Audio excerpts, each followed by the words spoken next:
Oke teman-teman, dalam kesempatan kali ini kita akan berdiskusi, bincang santai seputar dunia kampus, dimana sebentar lagi kalian akan memasuki dunia kampus, dunia perkuliahan. Di sana kalian akan belajar di tingkat S1 selama kurang lebih 4 tahun.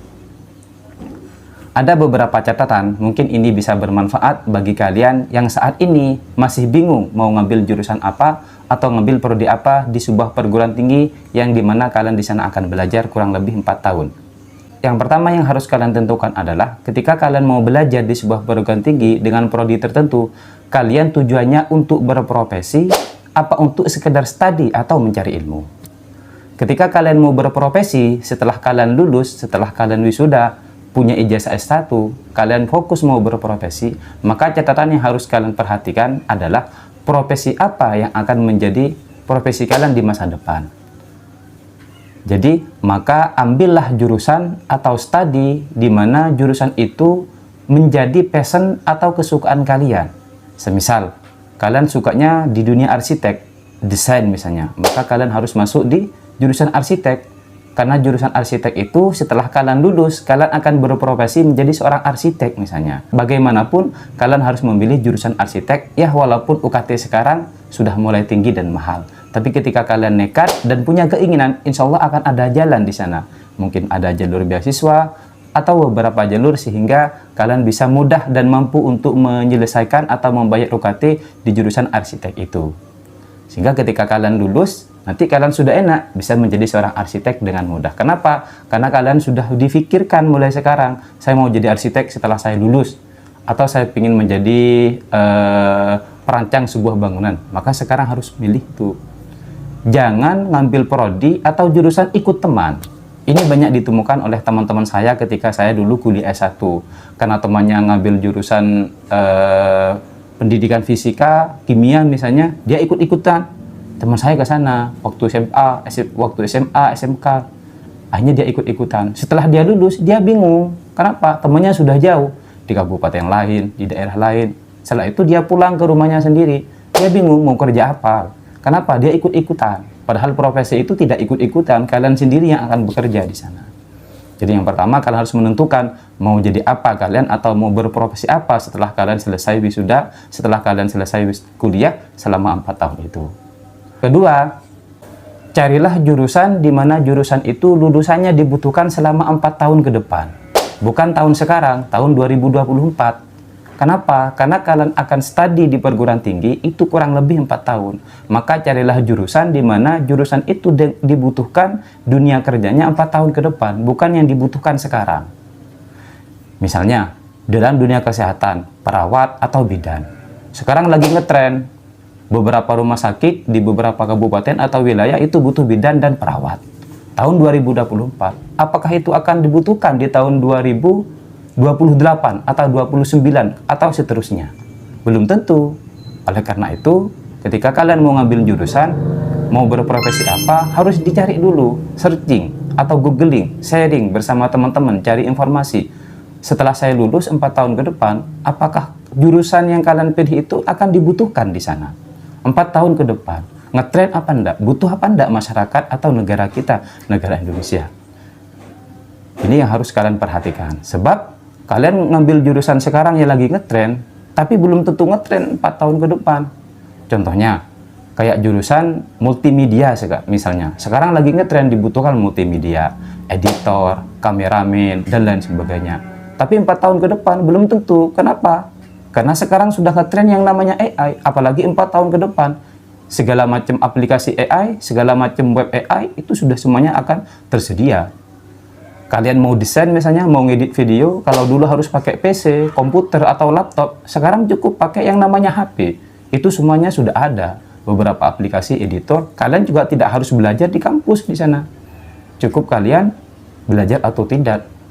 Nah, oleh karena itu, kalian harus cerdas memilih jurusan apa yang akan kalian tempuh, apa yang akan kalian belajar di jurusan itu, dan kalian akan menjadi lulusan yang dibutuhkan 4 tahun ke depan, bukan lulusan sekarang. Karena kalian akan belajar selama 4 tahun di perguruan tinggi di tingkat S1. Ketiga adalah kalian harus menentukan dan berpikir, walaupun ini sekedar berencana ya. Setelah kalian lulus berprofesi, misalnya menjadi seorang perawat tadi contohnya, atau menjadi seorang bidan, lulusannya sudah ngetren 4 tahun ke depan itu dibutuhkan, kalian harus berpikir kalian mau hidup di mana di masa depan.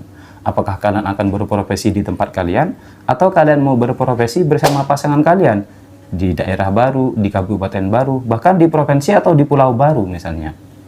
Nah, di daerah kalian itu sekarang misalnya lagi ngetren dibutuhkan, begitu juga 4 tahun ke depan, tapi belum tentu di rumah pasangan kalian, di wilayah pasangan kalian, atau di tempat hidup kalian yang baru itu akan dibutuhkan. Ini banyak ditemukan, banyak dialami oleh teman-teman saya seorang pendidik jurusan S1 sama S2 pendidikan. Nah, teman saya yang sudah lulus S1, dia mau menjadi ASN, pegawai negeri, seorang pendidik di kabupatennya, tapi tidak ada peluang di sana. Akhirnya apa? Dia merantau ke Kalimantan, ke luar pulau, ke Sulawesi, atau beberapa daerah, hanya tujuannya untuk berprofesi di sebuah daerah baru. Dia harus meninggalkan keluarga atau mengajak keluarganya. Ini kalian tentukan mulai saat ini, biar kalian nanti tidak bingung. Oh iya, ternyata setelah dibutuhkan di daerah saya, ternyata sudah tidak ada peluangnya untuk pendidik guru misalnya, atau PNS, atau dosen misalnya, ajana di kabupaten sana, atau di wilayah sana, atau di pulau sana. Ini kalian akan tidak siap kemungkinan besar. Kenapa? Harus keluar pulau. Sementara kalian tidak siap untuk merantau keluar pulau misalnya. Hal berikutnya yang harus kalian perhatikan ketika kalian sudah studi atau ngambil jurusan di jurusan yang sudah kalian tentukan, bagaimana kalian tidak menjadi mahasiswa kupu-kupu. Apa itu mahasiswa kupu-kupu?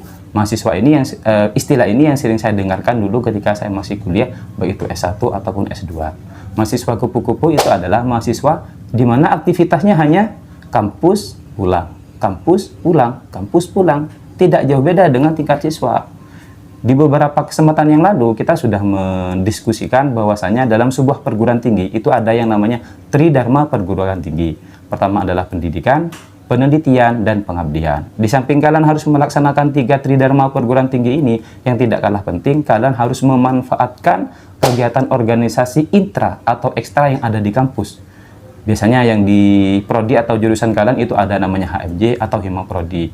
Yang ekstra kampus itu biasanya ada beberapa organisasi seperti HMI, PMII, dan lain sebagainya. Nah, ketika kalian berkecimpung di organisasi ini, kalian tidak akan hanya belajar di ruang kelas bersama dosen, di lab, tidak, tapi akan belajar bersama teman kalian. Nah, melalui organisasi ini, kalian akan membangun link baru, jaringan baru, komunitas baru, teman baru. Semakin banyak link, semakin banyak komunitas, maka peluang untuk kalian diterima di dunia kerja setelah lulus 4 tahun, itu akan lebih banyak. Kenapa? Informasi yang kalian dapat itu lebih banyak. Teman yang kalian dapat itu lebih banyak ketimbang mahasiswa kupu-kupu. Apa? Kampus pulang, tugas selesai, makalah, diskusi, presentasi, sudah selesai. Tapi kalau kalian juga aktif di kampus menjadi seorang organisator, baik itu kegiatan di intra, kampus, ataupun ekstra, maka kalian di sana mungkin akan lebih banyak peluang untuk berprofesi, untuk mudah mendapatkan profesi sesuai dengan jurusan kalian saat ini.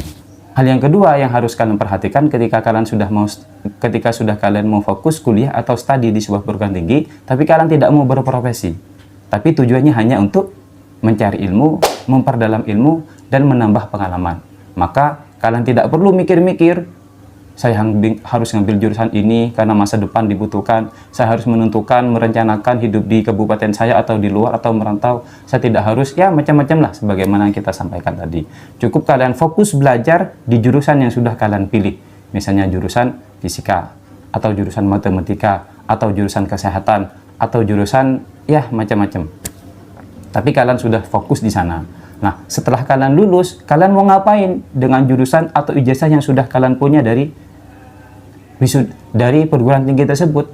Kalian akan punya peluang besar, di mana peluang ini akan menjadi puncak dari segala peluang, di mana profesi ini menjadi tujuan akhir dari semua profesi. Apa itu? Menjadi wirausahawan atau pembisnis. Karena kenapa? Karena hakikatnya semua profesi itu adalah profesi bisnis. Misalnya, kalian menjadi dokter, tidak mungkin kalian itu masuk dunia kerja di kedokteran di sebuah rumah sakit bekerja tanpa digaji. Nah, kalian memberikan jasa pelayanan kesehatan, hakikatnya kalian juga berbisnis. Berbisnis apa? Jasa kesehatan, jual obat, dan lain sebagainya. Misalnya kalian menjadi seorang arsitek, mendesain sebuah rumah, buat RAB-nya. Apakah kalian karya kalian atau desain kalian itu diberikan begitu saja, cuma-cuma? Tidak kan? Tentunya juga akan dijual. Nah, ketika ada transaksi jual beli, itu kalau hakikatnya kalian sudah berbisnis. Oleh karena itu, ketika kalian sudah tidak mau berprofesi macam-macam dan sebagainya, kalian fokus mencari ilmu. Kalian fokus memperdalam pengetahuan. Profesi apapun, nanti kalian tetap akan memasuki yang namanya dunia bisnis. Oleh karena itu, ini sangat penting. Apakah kalian mau berprofesi sesuai dengan jurusan kalian, atau kalian mau membangun bisnis sesudah kalian lulus nanti. Contohnya siapa? Nah, kita tahu presenter terkenal saat ini yang namanya Mbak Najwa. Mbak Najwa itu S1-nya kalau tidak salah itu jurusan hukum. Tapi sekarang beliau punya bisnis media. Punya narasi, punya mata najwa. Tidak linear, tidak sama mungkin profesi beliau dengan jurusan beliau ketika hukum. Tapi ujung-ujungnya yaitu bisnis. Kalian mau berbisnis apapun, kalian sudah bisa membangun semenjak kalian menjadi mahasiswa. Setelah kalian lulus, kalian bisa mengembangkan bisnis kalian bersama pasangan kalian atau bersama teman-teman kalian. Semoga bermanfaat. Jangan lupa like, subscribe, dan komen bila konten ini dirasa bermanfaat. Terima kasih.